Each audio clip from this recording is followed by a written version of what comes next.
just like to sort of introduce myself. Not only am I the Managing Director of Shorebird, I'm probably the driving force behind the systems that we provide to clients. What qualifies me to sort of talk to you today? Well, about 8 years ago was when we actually started to design our first system, and ever since then our systems have been designed around clients' requirements, and my speciality is interpreting clients' requirements and then turning it into a real live system.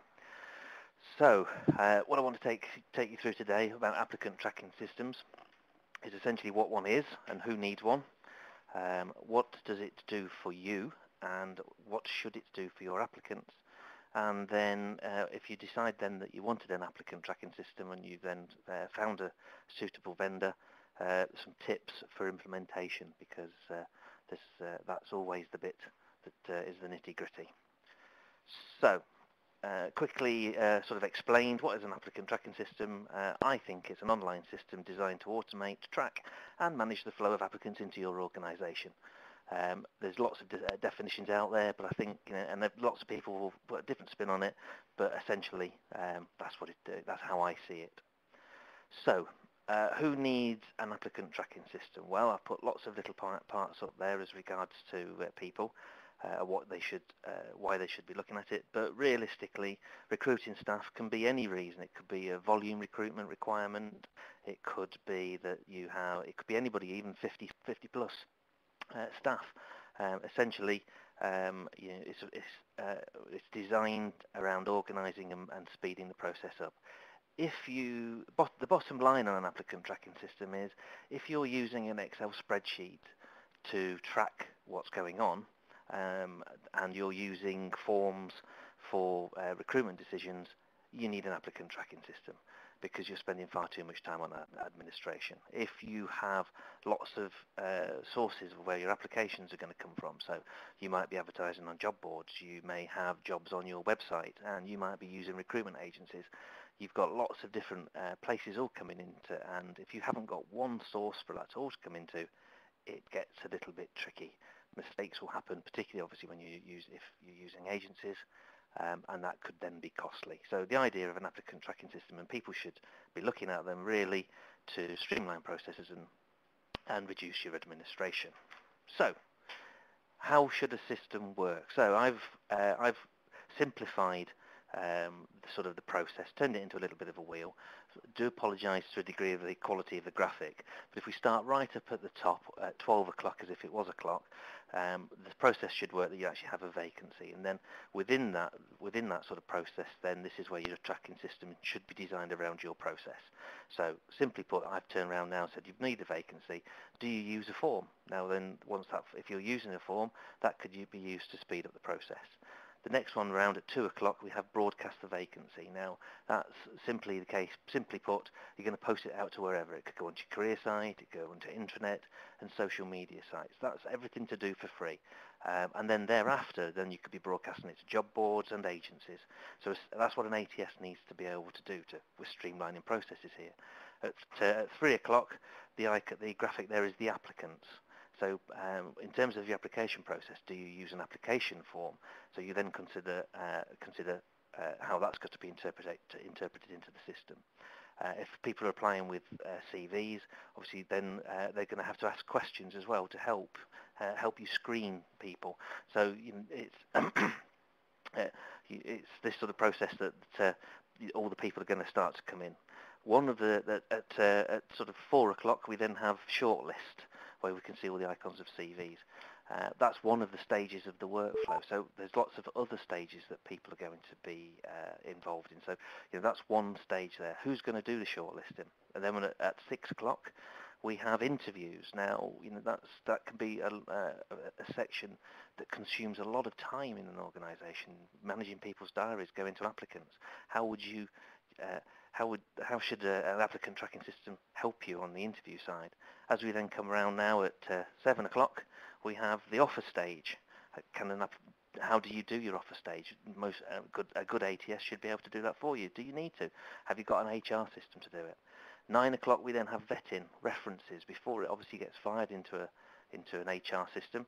Everybody needs to be referenced, and then finally at about 10, 11 o'clock there, we have the person then starts and becomes an employee. So in that sort of graphic there, I've tried to turn around and demonstrate to you that an applicant tracking system should be able to start right at the very beginning when a vacancy arises and go all the way round and support you all the way through to when a person has started the business.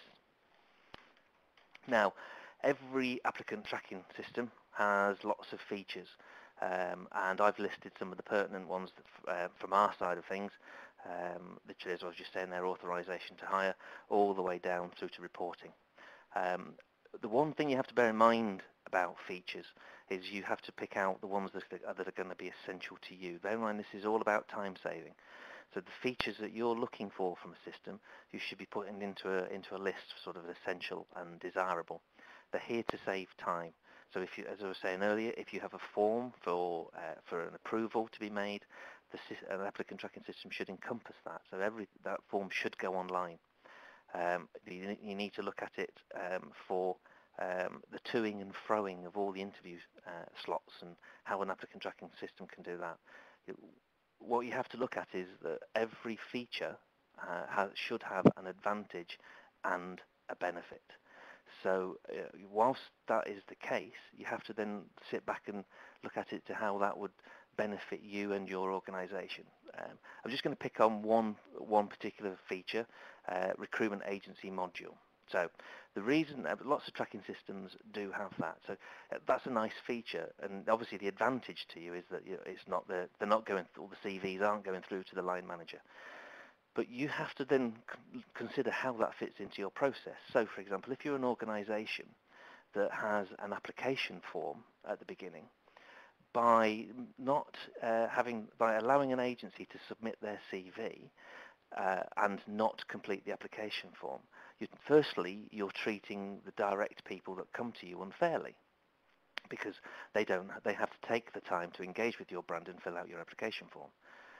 And secondly, you're in this sort of situation that the agency has, whilst they're paying to do the work, you're not gathering the information as you particularly may want it. So they could be not filling in screening questions. So you could end up spending time going back over that. So you have to look at each feature that comes out on a system and turn it around into and examine how that will then benefit and how you can turn it to benefit your organisation.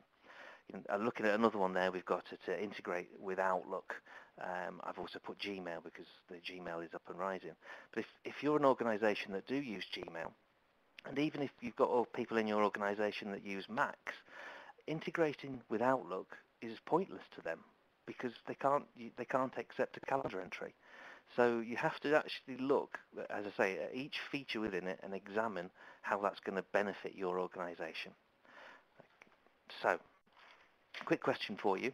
Has anybody, or have you in your business, tested your application process? The reason why I'm saying that is obviously one of the features that you have within a tracking system is the career site. So part of what we should do when we're looking at this is we should understand how applicants sort of are treated as they deal with their application. So just having a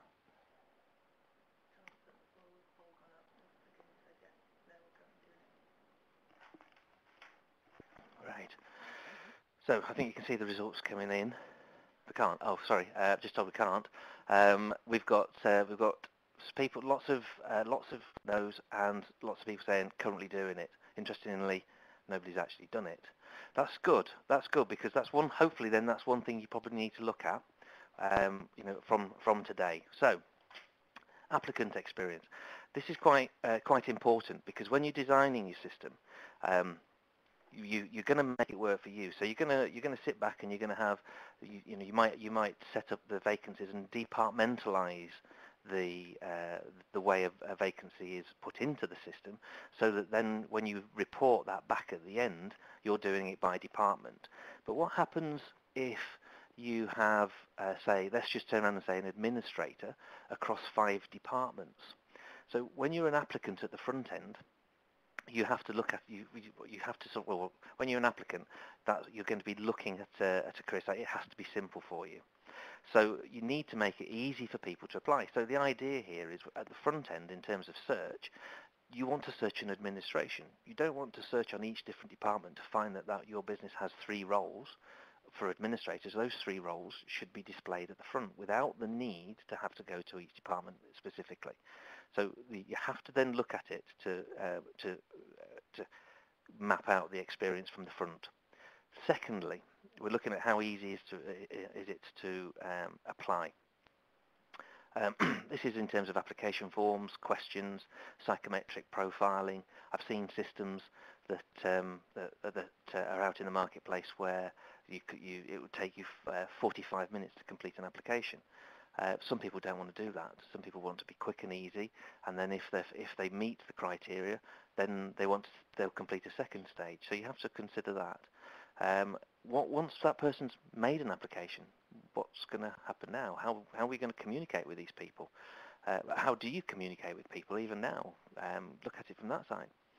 How engaging is your career site? If what we're doing here is by taking an applicant tracking system, you're raising your profile out in the employee market. So the people are going to start to engage with your brand. So what's your company like to work for? These are all the sorts of things that should excite people and make them want to come and work for you. And I just want to come back to the career site thing as regards to accessibility. Is it nowadays? Obviously, we have responsive design, and lots of people sit on the bus and use their mobile phones whilst going to and from work. What does your career site look like on a mobile phone? Can people apply for your vacancies?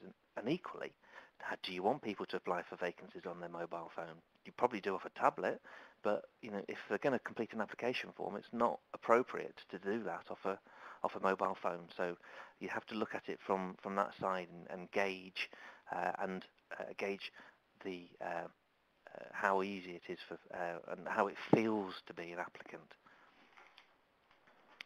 So once you've considered all those sorts of scenarios, there's quite a lot to cover when you look at it from an applicant experience. You've selected your vendor.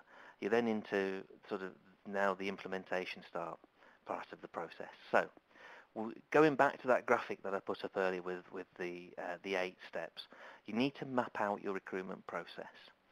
Now, it will have more than 8 steps. You need to start right at the very beginning, and that's obviously when somebody leaves or you need to hire a new member of staff. You need to examine it carefully, and you need to consider all of the steps. Do you want to get your applicant tracking system to integrate with external systems? By that, you could have psychometric profiling included into it, so that might help you during the actual process in terms of workflow. You might want it to integrate with your payroll system and to make life easy, because once you've actually employed that person, there's nothing easier because you've got all their details to then enter it straight over onto your payroll. And equally, that goes the same with an HR. So discussions need to be had at the early stage to find out if your current providers actually do support applicant tracking systems. You need to map out the applicant journey. Now, as we just talked about that in terms of the experience, only by understanding what it's like to be an applicant can you then turn around and say, this is how we want it to be. So, for example, with an applicant tracking system, you can make your vacancies available to view on a mobile device so people can look to apply for it. And instead of allowing them to apply, they could register their interest. So they create the basics of an account, and then an email is then sent to that person saying, thank you for registering your interest. And then you're encouraging them then to use a tablet or the PC to complete their application. So you've got to be an applicant to consider how you want it to feel, how you look at it from communications in terms of emails, even messages on screen. What should an applicant see? How should they engage with your brand, and how do you want to communicate your brand? That is quite sort of important because once you've got their application, it is the beginning to the first steps to think that they could become an employee. Number 4, involve some managers and staff. Very, very important to have managers and staff involved. Reason being is that managers will be able to shed the light on how it feels for them. So if they're going to be doing their own screening and selecting, then they need to see how it works. If they're going to arrange their own interviews, they need to be involved, and you need to get their understanding. The reason I say that is that you could turn around and you design your system, but and I've seen this before with that with manager involvement, they use it day to day, so they would pick up some instances where that we don't. Generally speaking, that could be a scenario in terms of you're in head office and your days are very structured, so you can pre-select dates and time slots for interviews, but maybe a manager in a different environment, in terms of maybe out on the shop floor, isn't able to be as structured as that. So they may need to have an ability to be able to book the interview straight away. Involving managers at the beginning is quite interesting.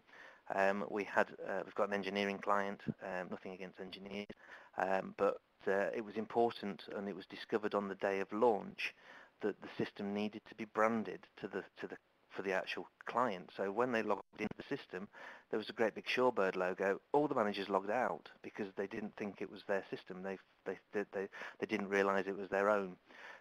So literally overnight, we had to change the branding to their branding, and then just that sort of side of it enabled all the managers to feel and trust the site, because they felt they owned it. They felt the business owned it. So by involving managers in the process, you can see and you can understand how any obstacles that are going to come along.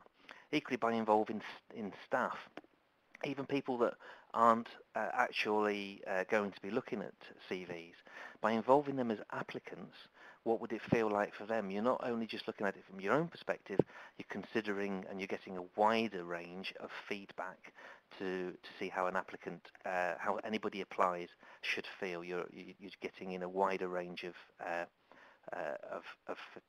feedback.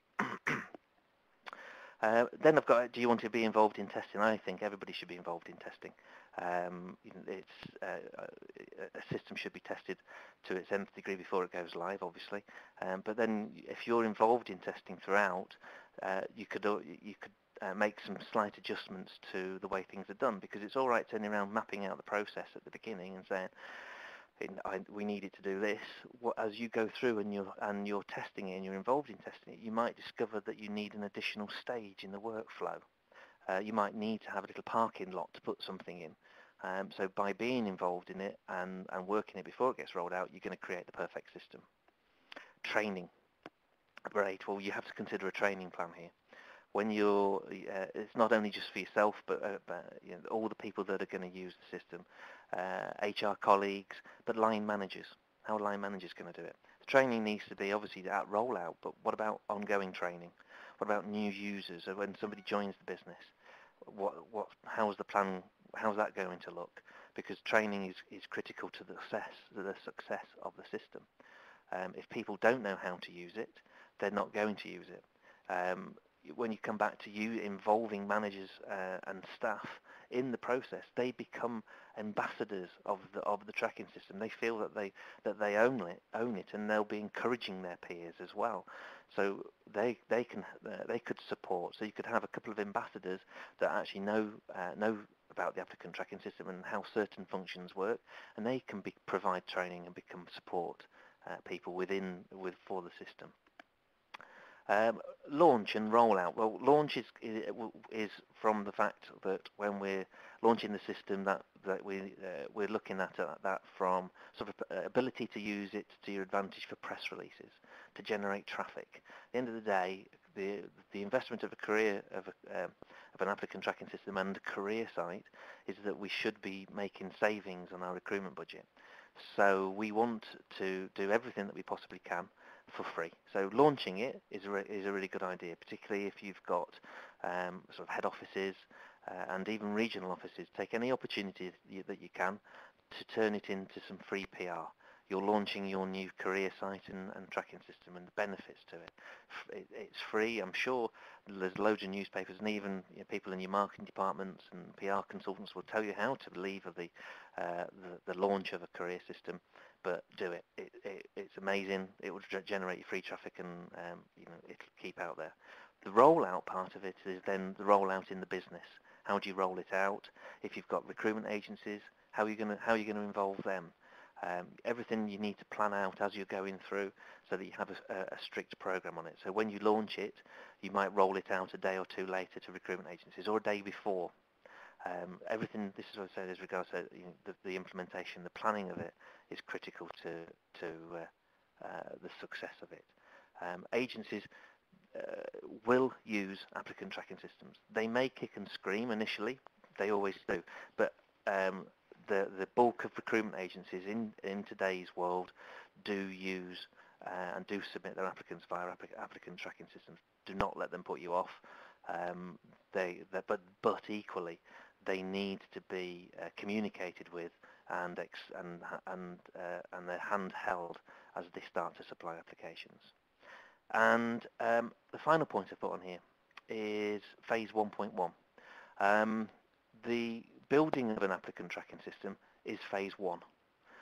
All of this process and implementation, all the consideration that we've given is phase 1.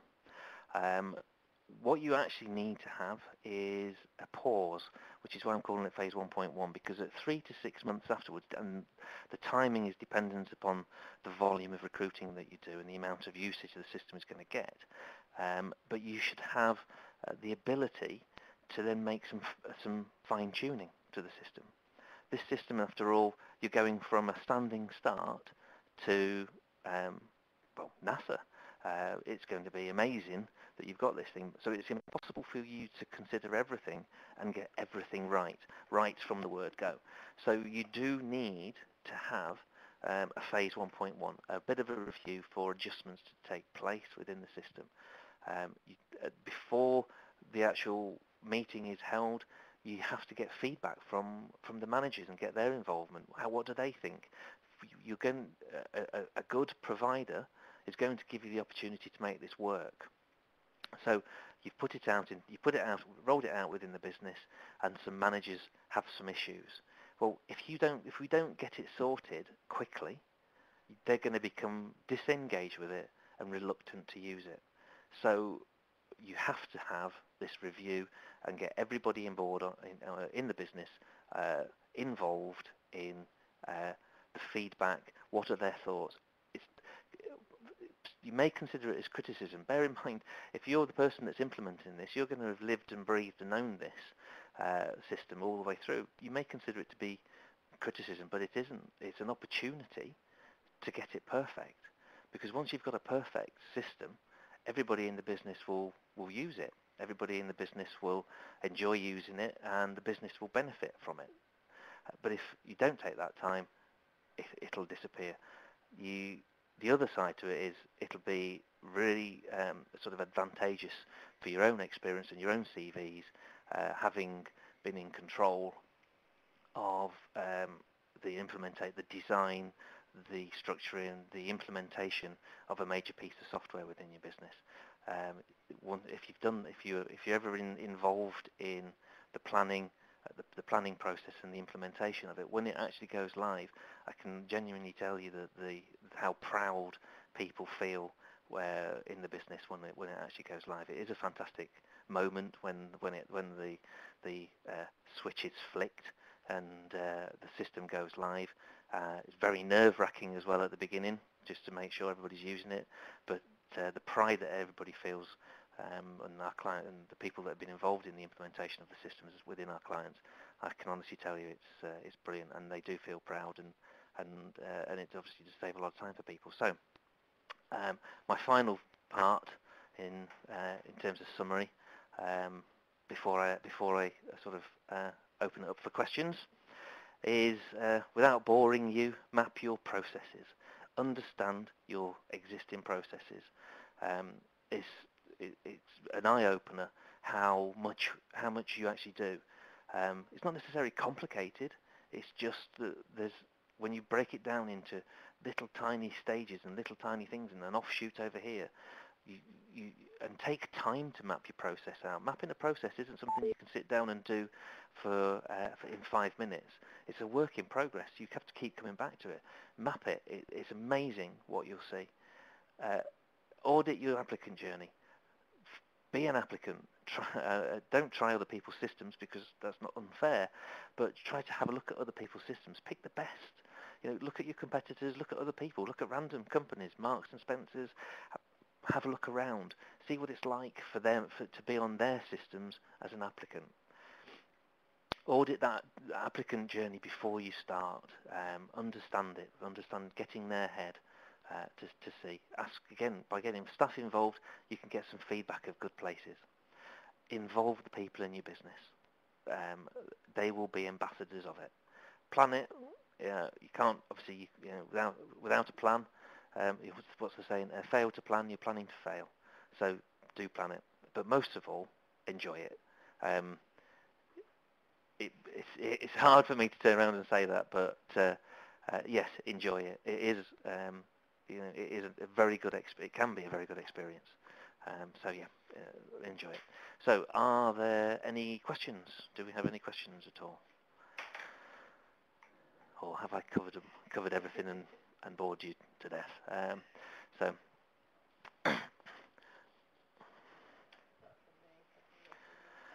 brilliant. Okay. Well, if you do have any questions, obviously you can if there's anything you think of later, you can obviously sort of email it in, and I can come back to you on that.